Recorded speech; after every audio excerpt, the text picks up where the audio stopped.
বাচ্চা কোয়েল পাখির ডিম খাওয়াবো নাকি কোয়েল পাখির ডিম খাওয়ালে কি কি উপকার পাওয়া যায়? এর আগেও আমরা হাঁসের ডিম মুরগির ডিমের ব্যাপারে বললাম যে হাঁসের ডিম মুরগির ডিমের দুটো পার্থক্য করলে দেখা যায় বাচ্চাদের জন্য মুরগির ডিমই ভালো।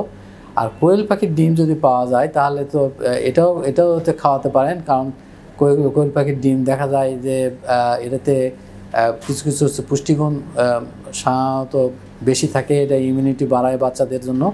তবে মনে রাখা লাগবে যে একটা মুরগির ডিম আর একটা কোয়েল পাখির ডিম কিন্তু অনেক পার্থক্য ওজনের দিক দিয়ে। কাজে কোয়েল পাখির ডিম খাওয়ালে একাধিক খাওয়ানো লাগবে, অন্ততপক্ষে 4টা কোয়েল পাখির ডিম খাওয়ালে তবে একটা মুরগির ডিমের সমান হবে।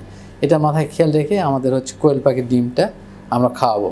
এবং এটা দেখা যায় গুণাগুণটা ইমিউনিটি বাড়ানো এবং ভিটামিন এ সরবরাহ পাওয়া এগুলো কোয়েল পাখির ডিমের থেকে বেশি পাওয়া যায়।